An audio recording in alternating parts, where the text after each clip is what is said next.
Governments insist they're protecting your financial future. They promise security, progress, prosperity. But when you study economic history, a harsher pattern appears. States repeatedly deploy subtle financial mechanisms to drain the public while accumulating authority and wealth at the top. The unsettling truth is that none of this is novel. These tactics resurface across eras, rebranded, renamed, and repackaged, yet driven by one objective: shifting wealth upward and keeping the majority reliant on systems they retold exist for their benefit, stability, and survival in the modern world. Let's begin with the most familiar and least questioned mechanism of all: inflation. When a government consistently spends beyond what it collects in taxes, it faces a choice. It can confront voters with higher, visible taxation, which risks backlash and political fallout, or it can take the quieter route, expanding the money supply and allowing the value of currency to erode gradually. This second path is rarely announced openly, yet it affects everyone holding cash, wages, or savings. Inflation functions as a silent levy, reducing purchasing power without ever appearing on a tax bill. This practice is far older than modern economics. Long before central banks and monetary policy committees existed, rulers understood that controlling money meant controlling society. In the later years of the Roman Empire, emperors struggling to fund armies and defend borders began altering their coinage. Silver coins that once held intrinsic value were diluted with cheaper metals. On the surface, the currency looked unchanged. In reality, every transaction carried less real worth. Prices rose, trust declined, and ordinary citizens absorbed the cost of imperial ambition. The state preserved its authority while the population paid invisibly. As centuries passed, the tactics evolved, but the logic remained. In medieval Europe, monarchs refined the art of extraction through forced lending. Wealthy merchants and guilds were summoned to support the crown, often under the banner of loyalty or national duty. These loans were rarely optional. Refusal could result in penalties, seizures, or imprisonment. Even when repayment was promised, it was delayed, reduced, or delivered in weakened currency. Kings financed wars in courtly excess, while private capital was drained under the guise of obligation. By the early modern era, financial systems themselves became instruments of control. The creation of permanent national debt marked a turning point. When governments formalized borrowing through bonds, they introduced a structure that appeared orderly and legitimate. Investors provided capital to the state and received guaranteed interest. The risk was minimal, the returns reliable. Yet the burden of repayment did not fall on those lending the money. It was passed downward through taxes on basic goods and daily necessities. Lending to governments became one of the safest ways to grow wealth, precisely because repayment was enforced through the labor and consumption of the broader population. This model persists today, scaled to unprecedented levels.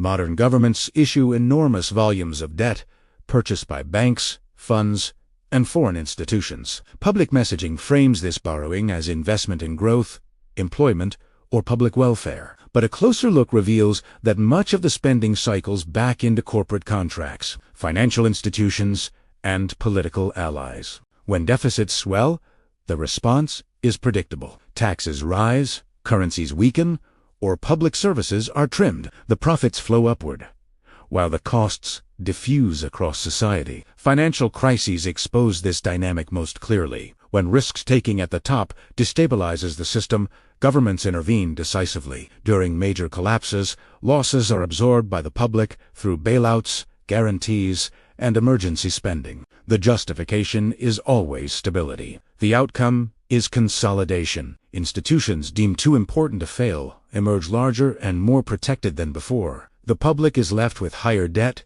reduced purchasing power, and the assurance that intervention was unavoidable. Retirement systems reflect the same pattern of perception versus reality. Workers contribute for decades under the assumption that funds are being safeguarded for their future. In practice, many governments spend those contributions immediately, replacing them with promises to be honored later. These systems depend on future taxpayers to meet obligations made long ago. As populations age and economic growth slows, the gap widens. Adjustments are introduced gradually, benefits reduced, eligibility delayed, payouts eroded through inflation. The promise remains intact in name, even as its substance diminishes. Across all these examples, a consistent strategy emerges. Language softens the impact of policy. Inflation becomes growth, borrowing becomes investment, cuts become reform. Each term distances the public from the underlying transfer taking place. Complexity reinforces the effect. When financial structures are opaque, accountability fades. What cannot be easily understood is rarely challenged. This is not accidental. Systems that endure are those that normalize their own advantages. The more indirect the extraction, the less resistance it provokes. Over time, the public adapts to conditions that would once have been intolerable. Declining purchasing power feels normal. Rising debt feels inevitable. The mechanisms fade into the background, while their effects shape daily life. In recent decades, these mechanisms have grown more refined rather than more transparent. One of the most influential developments has been large-scale monetary intervention by central banks. Policies once considered extraordinary are now routine. Trillions in new currency are created electronically and injected into financial markets under technical labels that obscure their real effects. Officials describe these actions as neutral tools designed to stabilize systems and encourage growth, yet the benefits flow first and most strongly to those who already control financial assets. When central banks purchase government bonds or financial securities, prices rise across markets, stocks climb, property values increase, and investment portfolios expand. For households that own significant assets, this appears as prosperity. For those living primarily on wages, the effect is different. Living costs rise faster than income, savings lose value, and entry into asset ownership becomes harder. The policy is defended as necessary, even compassionate, while its distributive consequences are rarely addressed honestly. Alongside monetary expansion operates a quieter form of extraction, indirect taxation. Rather than increasing headline income taxes, governments rely on consumption taxes, fees, duties, and inflation itself. These methods are politically efficient because they are dispersed and difficult to trace. Each transaction carries a small cost, barely noticeable in isolation. Over time, the cumulative effect is substantial. Purchasing power erodes steadily, while public debt appears easier to manage. What is framed as convenience or efficiency functions as a persistent drain on ordinary households. Regulation adds another layer to this structure. In theory, rules exist to protect consumers and ensure fairness. In practice, the process of writing and enforcing regulations often favors those with the resources to influence it. Large corporations shape standards, lobby for exemptions, and absorb compliance costs that smaller competitors cannot. The result is a market that looks regulated but behaves concentrated. Barriers rise quietly. Competition weakens, and profits consolidate. The public sees oversight. Insiders see insulation. War finance illustrates how quickly these patterns intensify under pressure. In times of conflict, governments appeal to unity and sacrifice. Citizens are encouraged to support national efforts financially, often through bonds and debt instruments. While participation is framed as collective duty, ownership is uneven. Wealthier participants acquire assets guaranteed by future taxation. Long after hostilities end, the financial obligations remain. Interest payments persist, funded by generations removed from the original crisis. Emergencies fade, but their financial footprints endure. Complexity itself becomes a strategic asset. Modern budgets span thousands of pages. Tax codes evolve into dense frameworks, navigable only by specialists. Financial products multiply, each layered with terminology that distances cause from effect. This opacity limits scrutiny. When outcomes are difficult to connect to decisions, responsibility citizens sense imbalance, but struggle to identify its source. Confusion becomes compliance. These systems reinforce one another. Debt justifies inflation. Inflation enables stealth taxation. Regulation protects complexity prevents resistance. Each component appears manageable alone. Together, they form an environment where wealth steadily concentrates without overt confrontation. The process is gradual, normalized, and defended through expert language. Discomfort is reframed as misunderstanding. History shows this pattern repeating across societies and centuries. The tools change, the institutions modernize, but the incentives remain constant.